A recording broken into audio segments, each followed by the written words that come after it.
ఆ కుటుంబమును పోషింపజేస్తాడు, తద్వారా ఈయన్ని కూడా పోషించేలాగా దేవుడు చేస్తాడు. దేని గురించి నువ్వు చింతపడాల్సిన అవసరమే లేదు.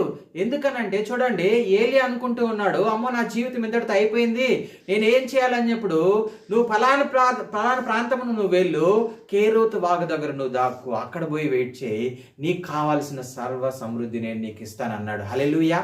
ఆహారం ఇచ్చాడా లేదా? ఇప్పుడు ఆ ఏలియాని పోషించిన దేవుడు నిన్ను నన్ను పోషిస్తాడా లేదా? ఖచ్చితంగా దేవుడు నిన్ను నన్ను కూడా పోషిస్తాడు, ఎవరి ద్వారా ఒకరి ద్వారా.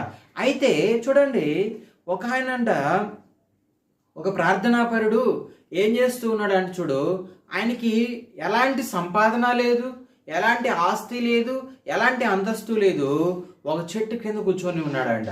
ఆయన అక్కడ చేరి ప్రార్థన చేస్తే ప్రతిరోజు ఆయన ప్రార్థన చేసిన ప్రతిసారి దేవుడు ఎవరి ద్వారా ఒకరి ద్వారా ఆయనకు ఆహారం పంపించేవాడు, కావాల్సిన